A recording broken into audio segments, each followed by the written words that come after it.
Que el Señor les bendiga como siempre, ricamente. Es un privilegio el poder compartir con todos ustedes este espacio para que permitamos que el Espíritu Santo ciertamente nos pueda dar luz respecto de la obra preciosa que Cristo ha hecho en cada uno de nosotros, obra de la cual Él quiere que nosotros nos apropiemos.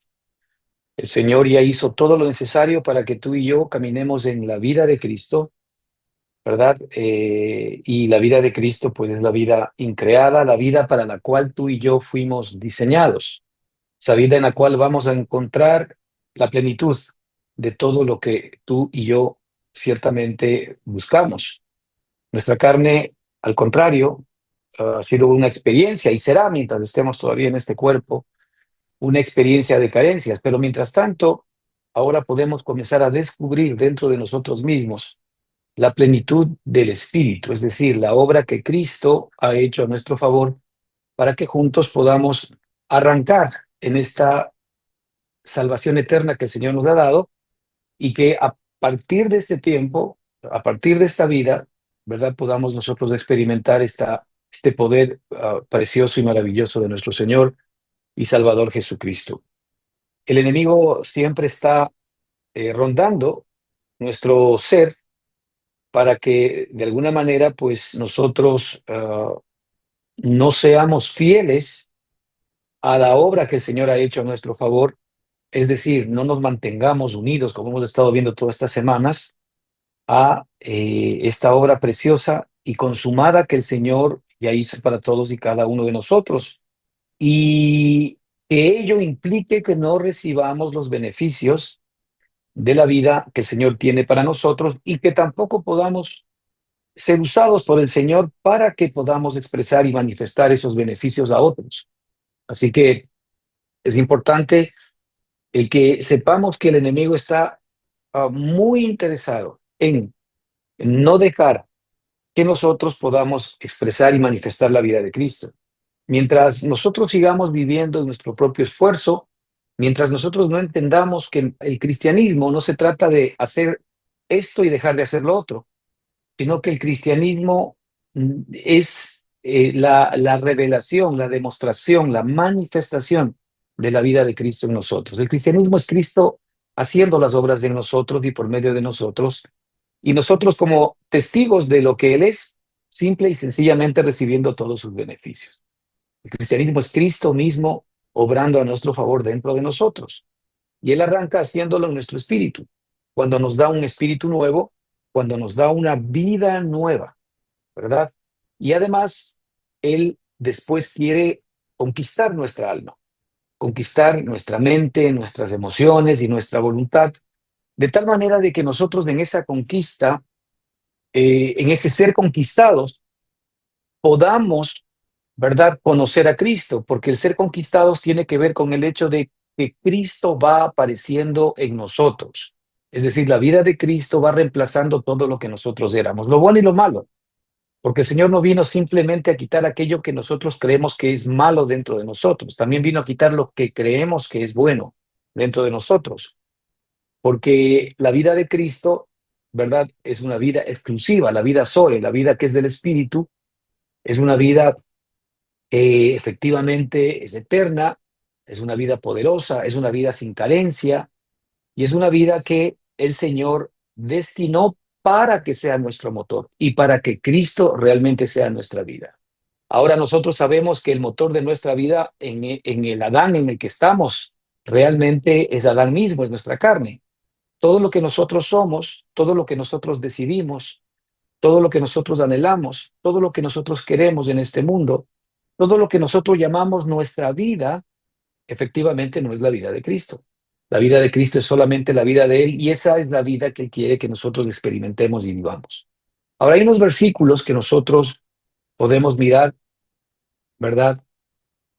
En Segunda de Corintios, capítulo 11, versículo 3, que son muy interesantes porque pretenden de alguna manera mostrarnos la estrategia del enemigo para mantenernos siempre de alguna manera atados, para mantenernos atrapados en nosotros mismos. y no permitir que efectivamente podamos nosotros echar mano de lo que realmente nos interesa, es lo nuestro, que es la vida eterna de nuestro Señor y Salvador. En estos textos, ¿no es cierto? La Escritura dice lo siguiente: pero me temo, decía el apóstol Pablo a los Corintios, pero me temo que como la serpiente con su astucia engañó a Eva, vuestros sentidos sean de alguna manera extraviados de la sincera fidelidad a Cristo. Aquí estamos hablando de que ciertamente el apóstol, cuando nos revela la obra que Cristo hizo a nuestro favor y nos revela que los hechos de Cristo son hechos absolutos y eternos, la vida de Cristo en la tierra, la muerte de Cristo en la tierra, la sepultura de Cristo, ¿verdad? La resurrección de Jesucristo, la glorificación de Jesucristo, el retorno de Cristo en el Espíritu, todos son hechos que tienen una connotación en nuestra experiencia diaria con Cristo. Y por sobre todo el Señor nos muestra en la Escritura que Él nos unió a Cristo en su muerte. ¿Por qué nos unió a Cristo en su muerte? Porque era necesario que ciertamente lo primero que ocurra en nosotros es la muerte de nuestro viejo hombre. Es decir, Cristo tenía que llevar al viejo hombre y a toda la vieja creación a la cruz del Calvario. La cruz del Calvario realmente es el fin de todo lo creado. Cuando nosotros vemos en el libro de Génesis y el Señor se arrepiente, si mal no recuerdo en Génesis capítulo 6, de toda la obra que él había hecho, él se arrepiente del hombre que había creado, inclusive de acuerdo de acuerdo como nos dice la Escritura. Él se arrepiente efectivamente de todo esto en función de que ve al hombre que no estaba cumpliendo el propósito para el cual él fue creado, ¿verdad? Y ahí vemos que el Señor llama al diluvio, porque el Señor estaba ciertamente, digamos que, triste en un sentido de haber hecho al hombre, como lo hizo, porque se había extraviado del camino para el cual él lo había llamado. Entonces Dios decide acabar con el hombre, ¿verdad? A través del famoso diluvio, como todos nosotros conocemos. Pero sin embargo vemos que en ese diluvio Dios rescató, ¿no es cierto?, a Noé y 8 personas más que fueron la familia efectivamente de Noé. Pero vemos que el Señor no terminó con toda la creación, porque a pesar de que el agua subió hasta lo más alto, ¿verdad? Del monte más alto que en aquel momento era conocido, eh, resulta que el Señor no acabó con toda la creación. Y nuevamente el Señor dio la posibilidad para que Noé y su familia pueda venir, ciertamente, ¿no es cierto?, esta continuidad de la raza adámica. ¿Pero por qué? Porque el Señor evidentemente en Noé lo que estaba cuidando básicamente es la simiente de Cristo que había de venir para pagar el precio por todos y cada uno de nosotros. Y cuando Cristo viene, ¿verdad? La simiente que siempre fue guardada por nuestro Padre en nuestros antepasados, ¿verdad? Cuando Cristo viene y va a la cruz del Calvario, Cristo realmente allí es donde termina la obra, ¿verdad? De acabar con toda la vieja creación que el Señor había determinado en el libro de Génesis. El Señor lleva a la cruz del Calvario, ¿verdad?, a toda la vieja creación e incluido ciertamente al hombre adámico, sabiendo esto, que nuestro viejo hombre fue crucificado juntamente con él.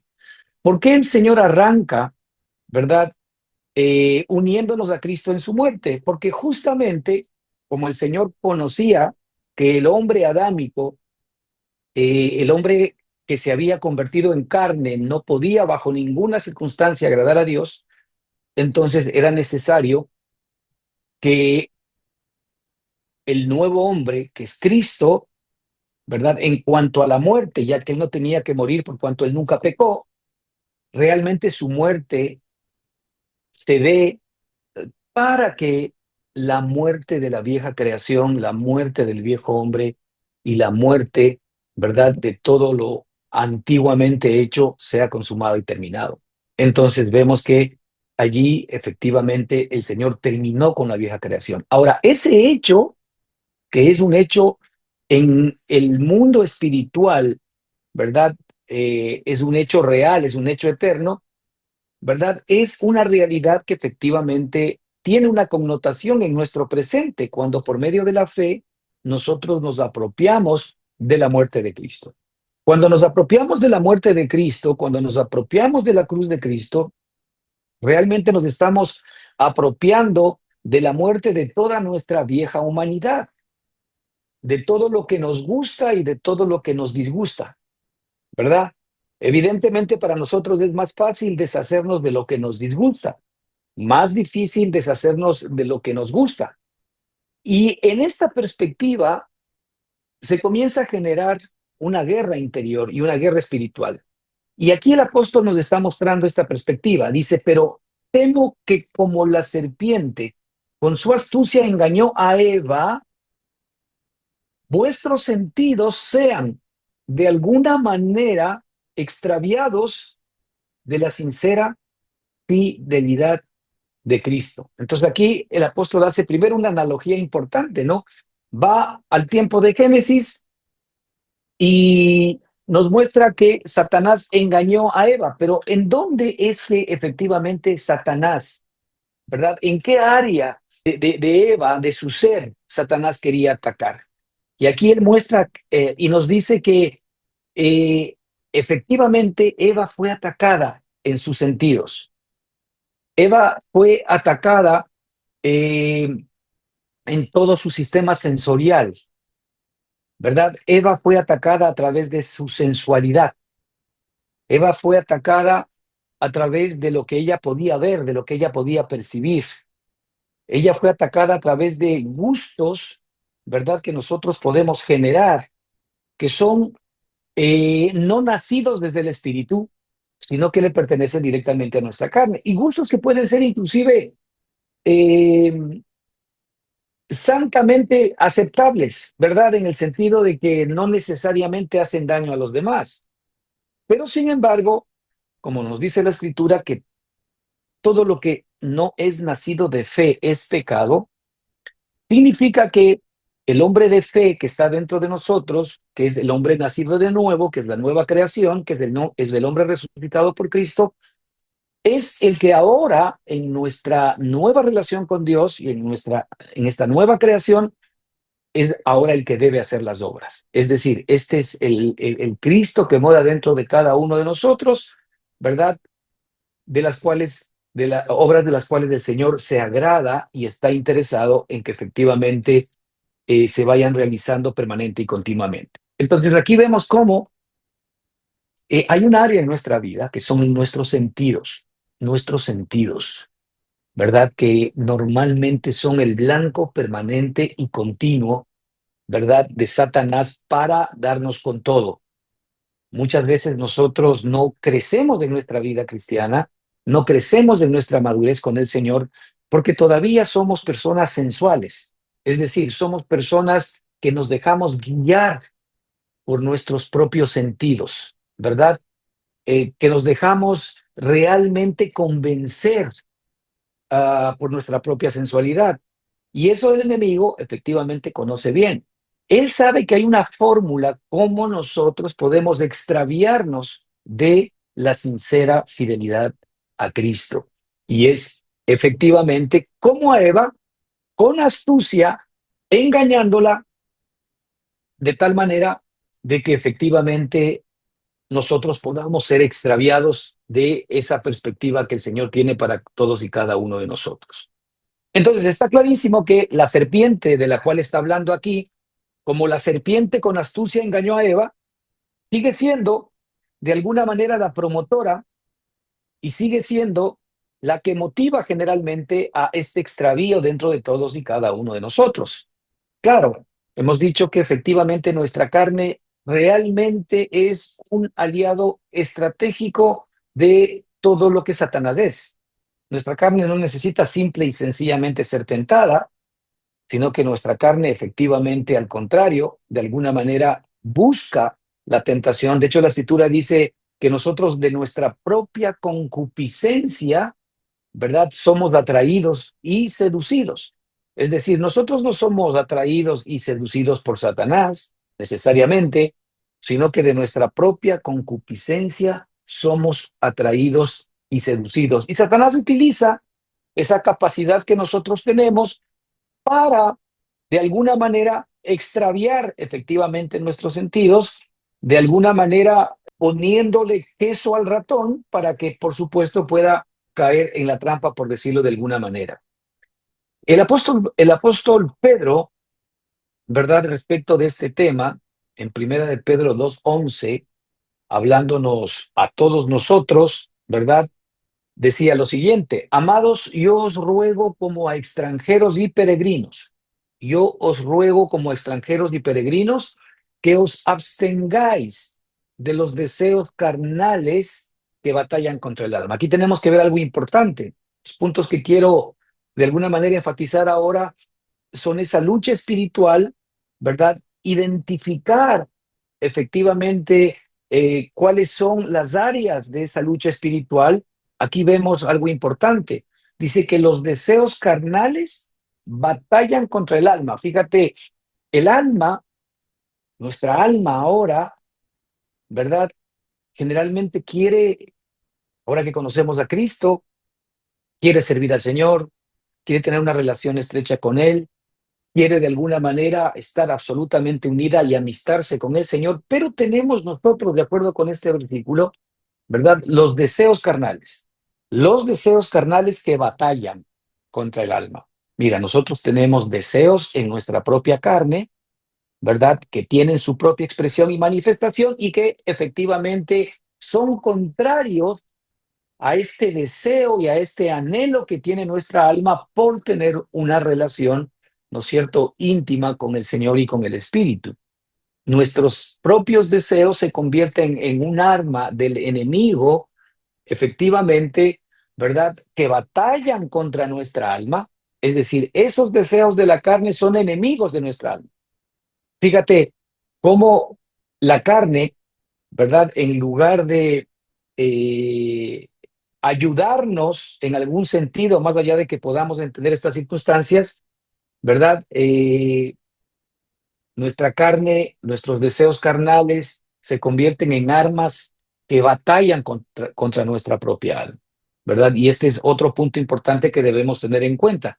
Es decir, estas son las fórmulas o las herramientas que Satanás tiene para extraviar nuestros sentidos de la sincera fidelidad de Cristo. Romanos 7:23, nosotros vemos también que hay otro elemento, ¿no es cierto?, que está dentro de nosotros. Eso evidentemente nos lo muestra el apóstol Pablo en Romanos 7:23, cuando él dice que veo otra ley en mis miembros, veo otra ley en mis miembros que se revela contra la ley de mi mente y que me lleva cautivo a la ley del pecado que está en mis miembros. Aquí estamos hablando de la ley del pecado, ¿verdad?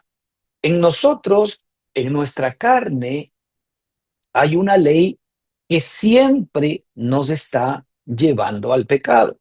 En la carne no hay forma de no pecar, porque en la carne opera una ley que siempre nos está llevando a rebelarnos contra Dios, a pecar contra Dios, a transgredir su ley, a no hacer su voluntad. Es algo que está intrínsecamente arraigado, evidentemente, en nuestra vieja naturaleza, en nuestro viejo hombre. La ley del pecado y de la muerte es una ley que actúa permanente y continuamente dentro de nosotros. Otro aliado estratégico es Satanás, una ley que efectivamente nos lleva cautivos a hacer muchas veces cosas que definitivamente nosotros no queremos hacer. Así que ahí tenemos la ley del pecado. Sin embargo, ¿verdad? A todo esto, nosotros vemos también que el Señor quiere poner dentro de nuestra perspectiva y en nuestra relación con Él otros elementos que, por supuesto, también ahora, por el Espíritu, se encuentran reinando dentro de todos y cada uno de nosotros. Por ejemplo, la Escritura nos dice que el alimento sólido es para los que alcanzan madurez, para los que por el uso tienen, fíjate, para los que por el uso tienen los sentidos ejercitados en el discernimiento del bien y del mal. Es decir, un punto central de nuestro Padre es que nosotros ejercitemos nuestros sentidos, porque nuestros sentidos, si es bien cierto, pueden ser utilizados para que nosotros seamos extraviados de la sincera fidelidad de Cristo. También, efectivamente, si nuestros sentidos están sometidos al Espíritu, pueden ser utilizados para que puedan ser efectivamente entrenados, para que puedan ser utilizados o ejercitados en el discernimiento del bien y del mal. En Gálatas 5:17 estamos viendo, en cambio, estos deseos opuestos que normalmente nosotros podemos experimentar dentro de nosotros mismos. Porque el deseo de la carne es contra el espíritu y el del espíritu es contra la carne, y estos se oponen entre sí. Fíjate, deseos opuestos, ¿no? El espíritu tiene unos deseos que quiere se expresen y se manifiesten a través de nosotros, mientras que la carne tiene sus propios deseos que quiere que se expresen y se manifiesten a través de nosotros. Y la escritura dice que los deseos de la carne son opuestos a los deseos del espíritu, totalmente opuestos, contrarios, mientras que los deseos del espíritu son absolutamente opuestos y contrarios a los deseos de la carne. De allí que nosotros vamos ciertamente a expresar y manifestar, ¿verdad? Aquella naturaleza que de alguna manera efectivamente esté gobernando nuestra propia vida. Y en este entendimiento, ¿verdad? De que nosotros ciertamente hemos sido creados para expresar y manifestar, ¿verdad? Dentro de nosotros mismos a estas dos entidades. Por el un lado, ¿verdad? Hemos sido creados para poder expresar y manifestar todo lo que Dios es, pero por otro lado, Satanás quiere utilizar esa misma creación de Dios, que es nuestra propia alma, ¿verdad? Con sus aliados estratégicos, que son efectivamente nuestros sentidos cuando no están sometidos al Señor, ¿no es cierto? Que son los deseos de la carne, ¿verdad? Que efectivamente no están sometidos al Señor porque son de la carne, que es la ley del pecado que está operando dentro de cada uno de nosotros, y estos deseos opuestos que efectivamente hemos visto, ¿verdad? Que operan dentro de cada uno de nosotros. Es decir, si nosotros comenzamos a entender que podemos ser presa del Espíritu Santo para libertad, ¿no es cierto? En el caso de que nosotros realmente nos sometamos voluntariamente al Espíritu, porque la diferencia entre el Espíritu y efectivamente la serpiente, ¿verdad? Pasa por el hecho de que el Señor, por su propia naturaleza y por cómo es Él, no va a intervenir en nuestra propia vida, más allá de que Él ya haya hecho la obra a nuestro favor.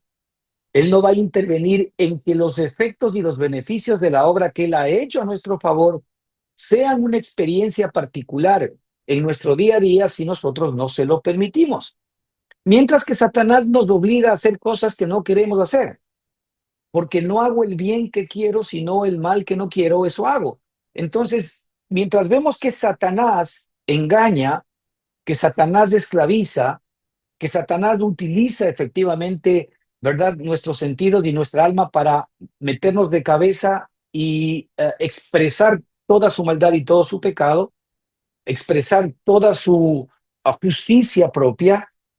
Sin embargo, el Señor, en cambio, ¿verdad? Él está esperando que nosotros entendamos, ¿verdad?, que Satanás opera de esta manera, y que la única manera como tú y yo podemos ser libres es libre y voluntariamente someternos a el poder del Señor todos los días de nuestra vida.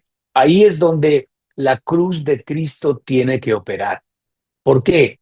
Porque la cruz de Cristo opera ciertamente en todos estos elementos que hemos comentado. La cruz de Cristo opera en la serpiente, la cruz de Cristo opera en nuestros deseos carnales, la cruz de Cristo opera en la ley del pecado, la cruz de Cristo opera en los deseos opuestos, pero si la cruz de Cristo no es aplicada diariamente por nosotros, ¿no es cierto? Es decir, si la muerte de Cristo no es diariamente aplicada, ¿verdad? Por nosotros, entonces evidentemente no vamos a poder ver esta vida de Cristo apareciendo dentro de cada uno de nosotros, al menos no en la medida en que el Señor efectivamente anhela y desea que así sea. La cruz y la muerte de Cristo nos fueron dadas como un hecho eterno para que los apliquemos voluntariamente a nuestra vida todos los días. Así que, como hemos dicho, que la sangre de Cristo, ¿verdad? Nosotros debemos saber aplicarla permanente y continuamente para que seamos limpios todos los días delante del Señor. Es decir, el Señor con su preciosa sangre ya pagó la deuda por nosotros.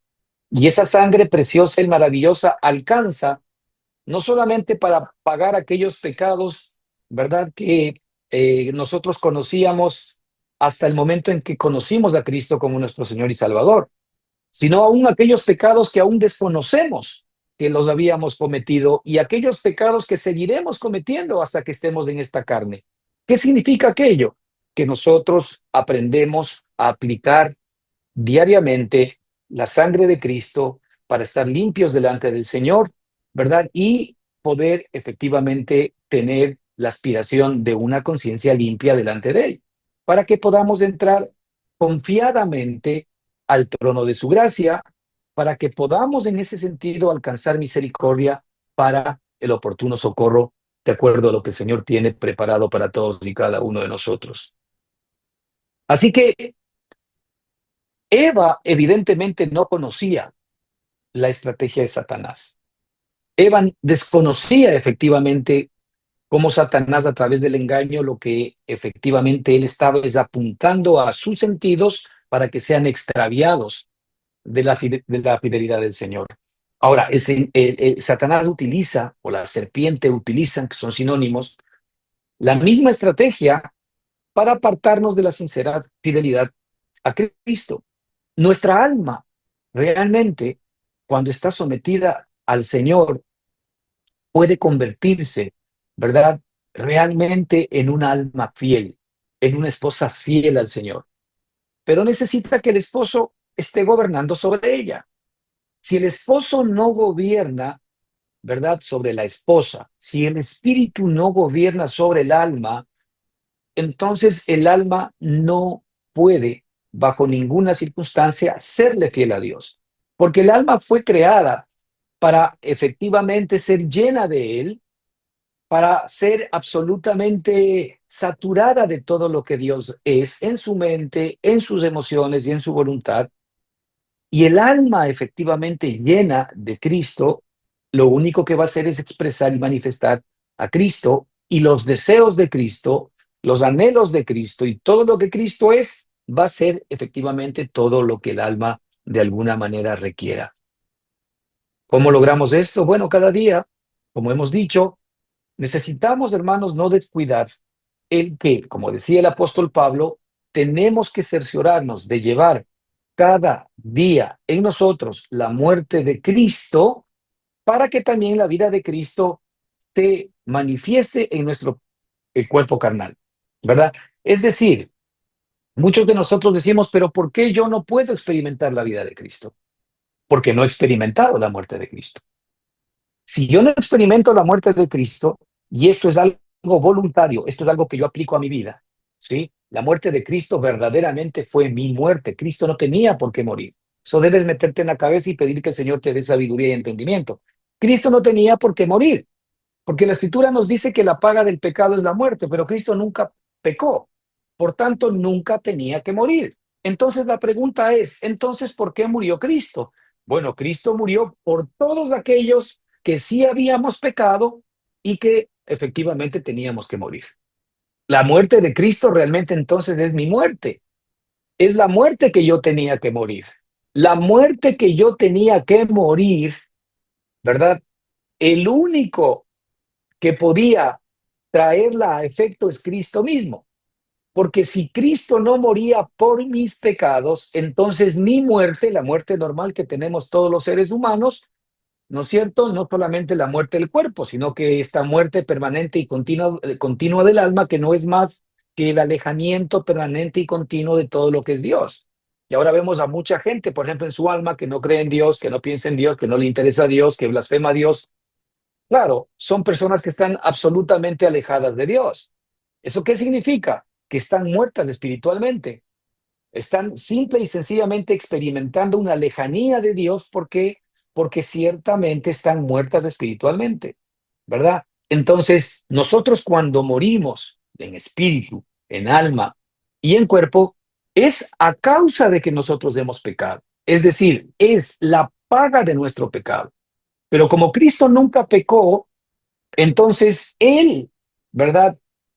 Por su propia justicia, entrega y se entrega por todos y cada uno de los que creemos en Él como la paga de todos nuestros pecados, ¿verdad? Y efectivamente nosotros alcanzamos ser justificados por esta obra preciosa de Jesucristo, por la obra que Cristo hizo a nuestro favor, alcanzamos a ser justificados delante de Dios. Y a partir de aquello, lo único que resta es que ciertamente nosotros estemos utilizando permanente y continuamente la sangre de Cristo para poder lavarnos y limpiarnos cada día de nuestros malos pensamientos, de nuestros pecados, de cualquier circunstancia que tengamos que vivir y que desagrade a Dios, para que nosotros podamos ciertamente mantener una relación permanente y continua con el Señor. Pero esa muerte tiene que ser aplicada todos los días. Yo debo pedirle al Señor ciertamente que la muerte de Cristo sea un hecho en mí cada día para que mis sentidos, mis sentimientos y mis emociones efectivamente sean sometidos a su gobierno, porque en la medida en que nosotros sometemos nuestra alma al gobierno de Cristo, entonces vamos a ver justamente, como el apóstol Pablo, que la muerte de Cristo tiene un efecto en nosotros, en donde la muerte de nuestro viejo hombre comienza a operar, pero también la vida de Cristo, como decimos, comienza efectivamente a levantarse dentro de todos y cada uno de nosotros. Así que como sabemos nosotros, hermanos, los sentidos eh, deben estar bajo el gobierno del espíritu o pueden estar bajo el gobierno del enemigo. Esto es algo que nosotros de alguna manera decidimos cada día. Y no es una decisión de un momento, sino es una decisión permanente y continua. Y es una lucha en la que todos de alguna manera nos encontramos.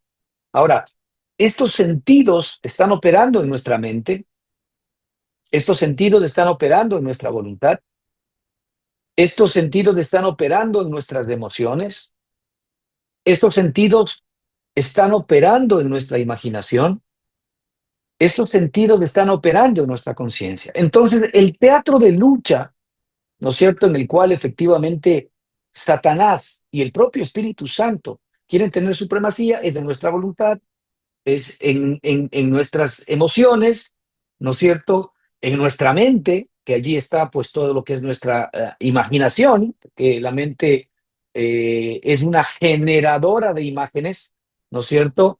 Y en la conciencia, en donde efectivamente nosotros también podemos ser presa de la obra del enemigo o también presa de la obra del Señor. Y nosotros podemos ver en cada uno de estos temas, mis hermanos, por ejemplo, en este desglose de los sentidos o bajo el enemigo o bajo el Espíritu Santo, ¿no es cierto?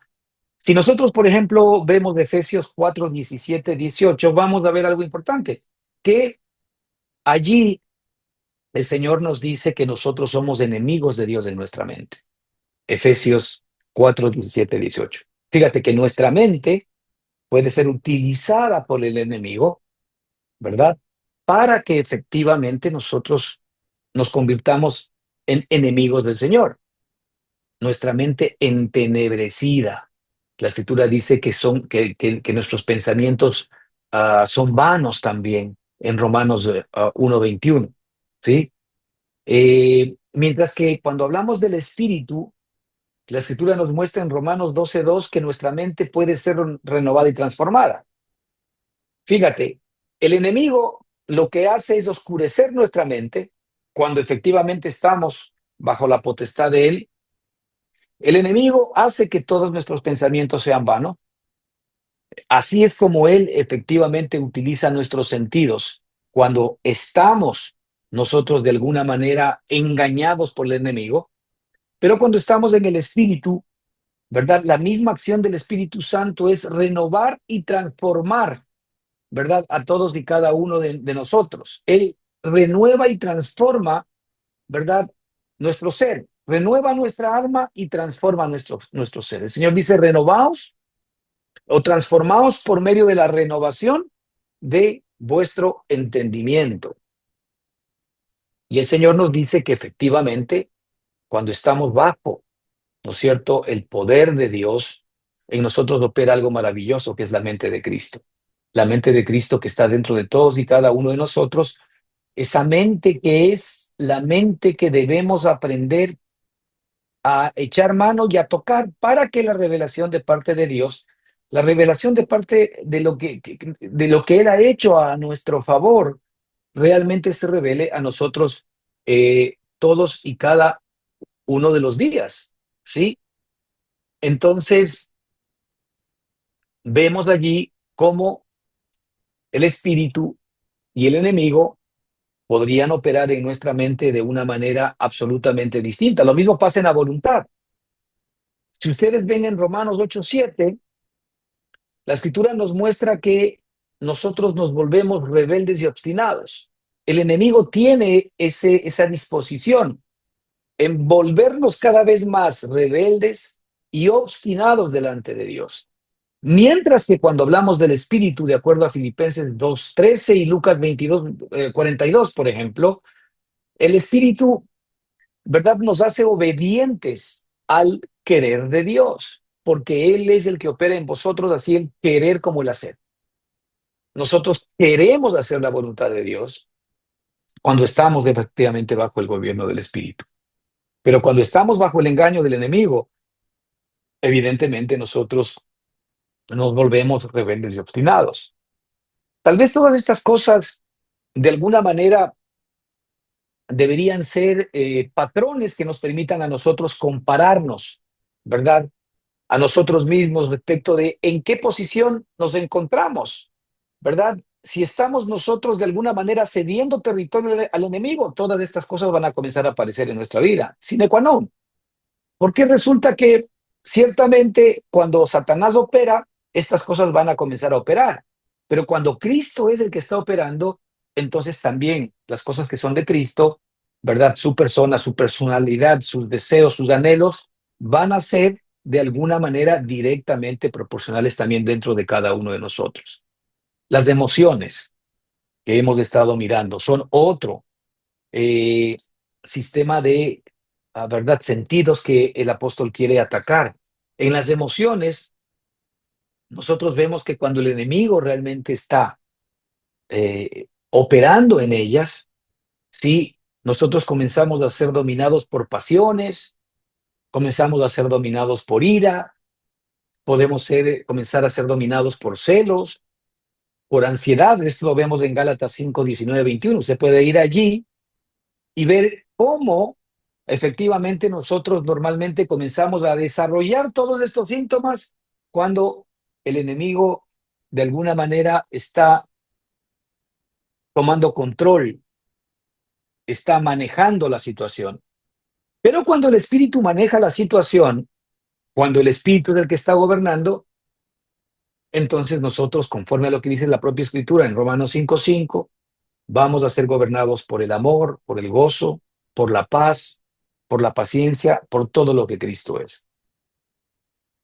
Los frutos del Espíritu o las manifestaciones de la carne son ciertamente experiencias que nosotros podemos tener todos los días, en la medida en que, primero, nos damos cuenta y entendemos, hermanos, que es imposible que nosotros podamos pelear esta batalla solos. ¿Por qué? Porque así como Satanás, ¿no es cierto?, engañó a Eva, así Satanás quiere engañar a nuestra alma ahora. Es decir, Eva no tuvo ninguna posibilidad de poder contrarrestar, ¿no es cierto?, la estrategia de Satanás cuando de alguna manera ella escuchó a Satanás.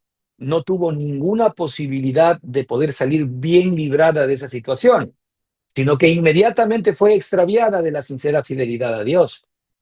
Así nosotros, si nosotros efectivamente echamos oído a la serpiente, vamos a tener ciertamente este problema. Ahora, tenemos otro campo importante en el mundo de las, ¿verdad?, de los sentidos, y por ejemplo está el campo de las emociones, o de la imaginación, perdón, que hablábamos hace un minuto. Eh, Allí nosotros en segunda de Corintios 10:5, cómo efectivamente el enemigo es capaz de poder sembrar en nosotros a través de imaginación, puede sembrar altivez, puede sembrar fantasías engañosas, mientras que el espíritu, ¿verdad?, tiene la capacidad también de poder generar en esa misma imaginación, ¿verdad?, visiones santas, revelaciones de quienes somos ahora en Cristo y de la obra consumada que el Señor ha hecho a nuestro favor, que nosotros meditemos en todo aquello que es puro, que es santo, que es justo. Esto es algo que efectivamente el Señor también opera. Él puede operar en nuestra imaginación. Hay muchas personas que siempre están imaginando cosas negativas, siempre están imaginando ah, cosas que de alguna manera, en lugar de edificarnos, ¿verdad?, nos ponen en una condición de más bien frenar nuestro crecimiento en Cristo Jesús. Pero esto ocurre porque efectivamente estas emociones, esta imaginación normalmente está sometida a todo lo que el enemigo es. Y acá tenemos, hermanos, la conciencia, ¿no? La conciencia como otro teatro de lucha, digamos. Y todo esto está dentro de todos y cada uno de nosotros. La Escritura nos dice en 1 Timoteo 4:2 que el enemigo tiene como propósito cauterizar nuestra conciencia. Zacarías 3:1 nos muestra que nuestra conciencia puede estar cargada de culpa. Por el un lado, se cauteriza nuestra conciencia en la cual no tenemos ningún tipo de culpa, ya ni siquiera tenemos remordimiento y ni siquiera tenemos un sentido de hacer las cosas mal. Pero por otro lado, podemos tener también, ¿verdad?, una culpa tan cargada y tan marcada, y todo esto lo opera Satanás. Satanás va a operar, ¿verdad?, en estos dos rangos. Por el un lado, ¿verdad?, quitar de nosotros toda sensibilidad y cauteriza nuestra conciencia del pecado y de la maldad, pero por otro lado también tiene la capacidad de poder cargarnos de culpa. Cuando tú sientas culpa en tu corazón por cualquier cosa, no es del Señor que te está echando la culpa. No es del Señor que te está cargando con peso. Cuando tú sientas culpa, es el enemigo el que efectivamente hace ese trabajo, porque el Señor ya pagó todos nuestros pecados y el Señor nos compró con su sangre preciosa. Así que todas nuestras culpas, ¿no es cierto?, todas nuestras maldades fueron ya efectivamente cargadas por nuestro Señor en la cruz del Calvario. Ahora, el Espíritu, en cambio, tiene otro efecto en la conciencia, ¿sí? El Espíritu nos dice en Hebreos 9:14 que nuestra conciencia puede ser purificada por la sangre de Cristo. Fíjate, la sangre tiene la capacidad de ser purificada, de ser limpiada, toda esta culpa que puede haber dentro de nosotros, ¿verdad? Ciertamente, la sangre y la poderosa sangre de Cristo son capaces de poder purificar nuestra conciencia. Y Hebreos 5:14 se nos dice que el Señor nos hace sensibles al bien y al mal, sensibles al discernimiento del bien y el mal. Y el discernimiento del bien y el mal no es más que el discernimiento de quién está actuando en mí, ¿no? No es que si hago bueno o hago malas cosas, sino quién está actuando en mí. La escritura decía que del buen tesoro del corazón, el hombre bueno saca buenas cosas, y del mal tesoro de su corazón, el hombre malo saca malas cosas. Entonces nosotros sabemos por ya definición que el hombre malo es el hombre adámico. Y cuando nosotros estamos en nuestra carne, ¿verdad? Vamos a sacar de nuestra carne todo lo bueno y lo malo, pero todo lo que es bueno en nuestra carne es malo y todo lo que es malo en nuestra carne es malo. Así que todo lo bueno y lo malo en nuestra carne es malo ante los ojos de Dios. Así que todo lo que hace el hombre adámico es malo. Ese es el discernimiento del bien y del mal. ¿Sí? Mientras que todo lo que Cristo hace dentro de cada uno de nosotros es bien. ¿Sí? Por el un lado, todo lo que Adán hace dentro de nosotros es mal. Pero por otro lado, todo lo que Cristo hace dentro de nosotros es bien. Esto solamente lo podemos comenzar a entender a través de el ejercicio de nuestros sentidos. Es decir, yo ahora soy capaz de poder identificar dentro de mí mismo quién es el que está actuando, porque ya sé que en mí, esto es de mi carne, no mora el bien. Y ya sé que en mi carne, hay aliados estratégicos de Satanás, ¿verdad? Para que efectivamente él pueda seguir de alguna manera, ¿verdad? Engañando y de alguna manera extraviando nuestros sentidos para la obediencia a Cristo. Entonces, ok, yo ya sé que la única opción que tengo, ¿verdad? Es que Cristo, es que Dios mismo cada día esté gobernando en todas estas áreas que hemos visto, en nuestra mente, en nuestra voluntad, en nuestras emociones, en nuestra imaginación, en nuestra conciencia. Entonces, como conclusión, es importante que para que podamos nosotros, hermanos, mantener fieles nuestros sentidos. Fíjate que Satanás va, si nosotros no entendemos esta parte, Satanás va permanente y continuamente, ¿verdad? A arremeter contra nuestros sentidos. Y claro, él sabe que esa es la parte vulnerable nuestra si no están sometidos al Espíritu del Señor. Y es por eso tan importante él, nosotros, estar conscientes primero de que el antídoto que debemos tomar para que Satanás no logre su cometido, que es extraviarnos de los beneficios de la vida de Cristo en nosotros, es que efectivamente estemos permanente y continuamente anclados en él. Entonces, para esto, hay algo, es una suerte de checklist, si queremos decirlo así, que deberíamos estar permanente y continuamente revisando en nuestro día a día para que el gobierno del Señor sea una realidad experimental en nosotros.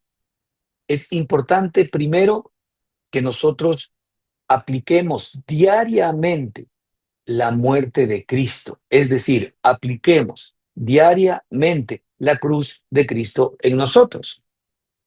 Esto tiene que ver con el negarnos a nosotros mismos para dar lugar a Cristo. Hermanos, todos absolutamente tenemos deseos contrarios todavía, más o menos, dependiendo de quién esté gobernando en nuestro corazón, dependiendo de a quién estemos dando el gobierno de nuestro corazón. Porque si es bien cierto, hay una lucha entre el espíritu, ¿no es cierto?, y la serpiente, pero nosotros somos finalmente los que de alguna manera cedemos o no cedemos. Nosotros estamos en el centro de este conflicto. Pero nosotros somos los que efectivamente o nos ponemos a la diestra del Señor para que Él opere en nosotros o cedemos espacio al enemigo para que Él haga su obra. Y ahí es importantísimo en la aplicación de la cruz diaria. Lucas 9:23 y segunda de Corintios 4:10 nos está hablando básicamente de esta aplicación diaria de la cruz en nosotros. Decíamos hace un minuto, porque llevo a todas partes, todos los días, la muerte de Cristo. Esta es la perspectiva. nosotros tenemos que llevar a todas partes y cada día la muerte de Cristo. Es decir, tenemos que aplicar diariamente la cruz de Cristo a todos y cada uno de nosotros. La muerte de Cristo es un hecho que va a tener connotación en nuestra experiencia en cuanto a que nuestra carne mengüe. La Escritura nos dice claramente que por el Espíritu nosotros hacemos morir las obras de la carne. Lo segundo importante y diario, ya lo hablamos, hermanos, es el que nosotros apliquemos la sangre de Cristo. La sangre de Cristo es poderosa para poder lavarnos, para poder limpiarnos, para poder libertarnos, ¿verdad? La sangre de Cristo tiene que ver con el sacrificio que Cristo hizo a nuestro favor. Es decir, si Cristo murió por nosotros y la sangre de Cristo fue derramada por todos aquellos que creemos en Él,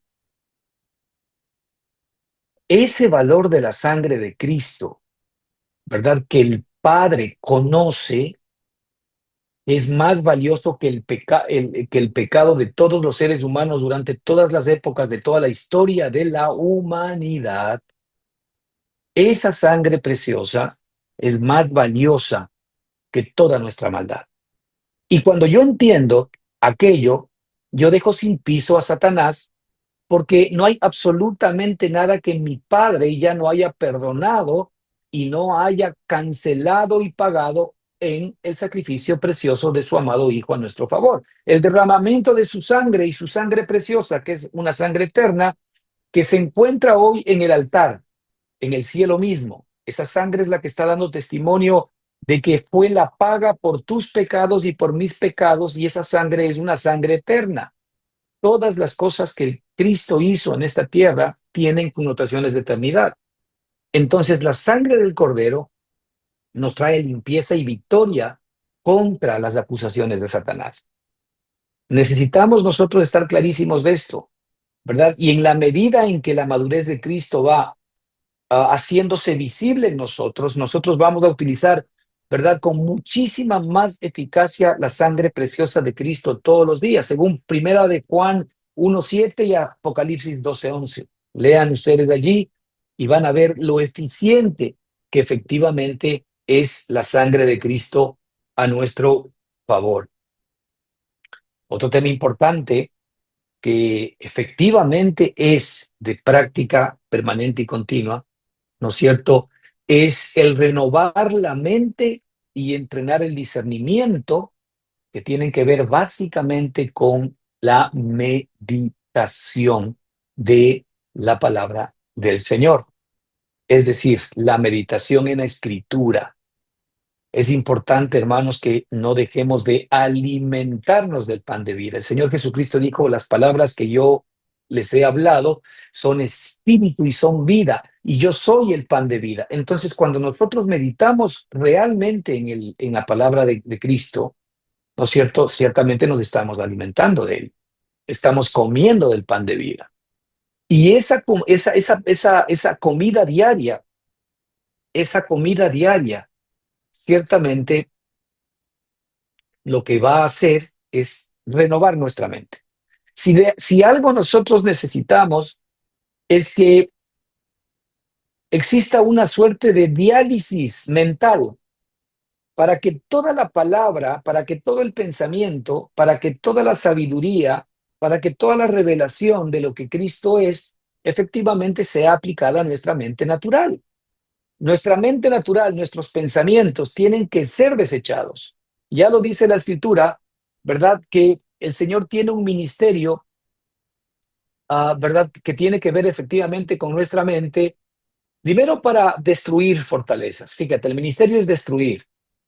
Después es derribar todo pensamiento que se levanta, ¿verdad? Derribar todo argumento que se levanta contra el conocimiento de Dios.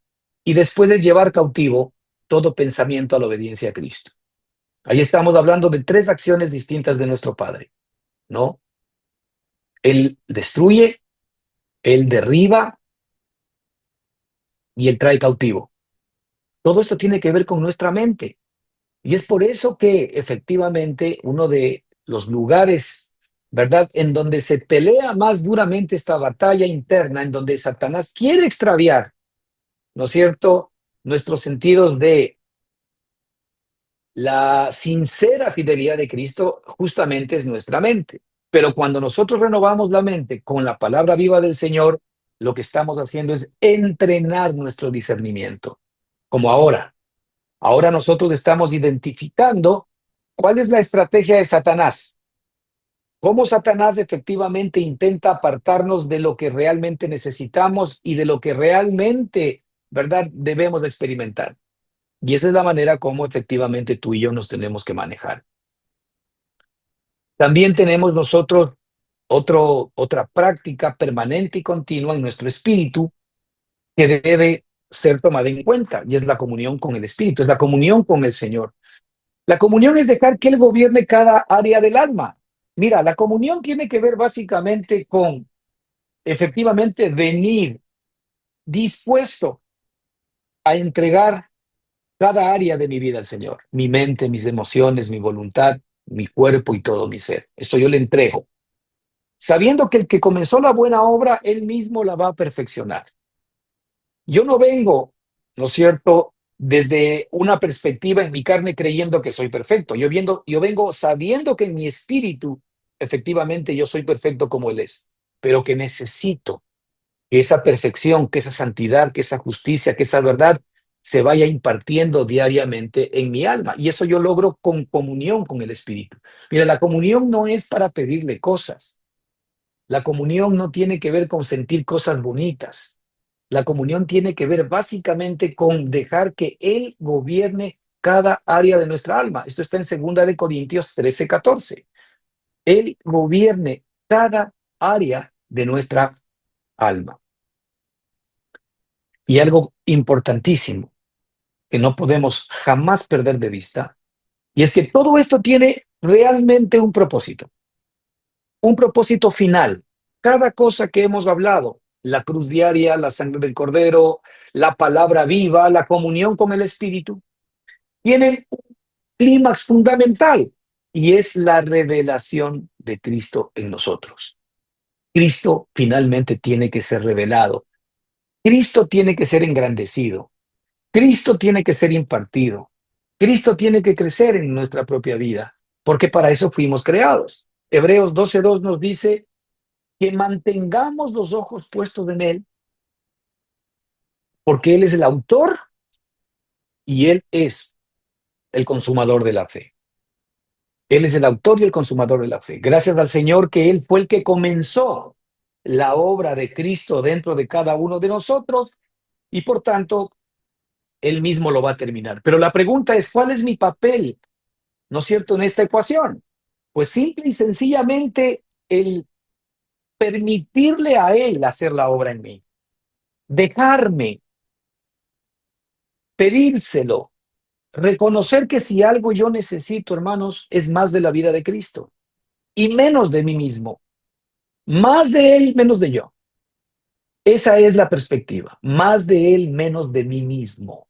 No más ni yo, sino el gran yo soy dentro de todos y cada uno de nosotros. Si nosotros efectivamente, hermanos, no somos conscientes de la estrategia que Satanás adopta, y así como lo hizo con Eva, él también quiere extraviarnos por engaño de la sincera fidelidad de Cristo, nuestros sentimientos. La única manera como nuestros sentimientos van a estar anclados, ¿verdad?, en el Señor, es que Él y nuestra alma efectivamente venga a nuestra fuerte y segura ancla del alma, que es el Espíritu que está morando dentro de cada uno de nosotros.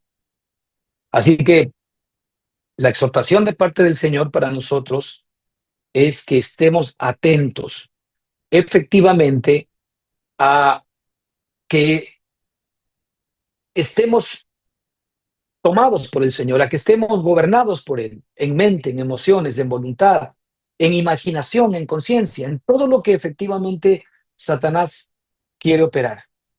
Si nosotros se lo ponemos diariamente en las manos del Señor, entonces vamos a poder experimentar cada día su vida mucho más potentemente dentro de todos y cada uno de nosotros. Que el Señor les bendiga ricamente. Continuamos la próxima semana. Amén.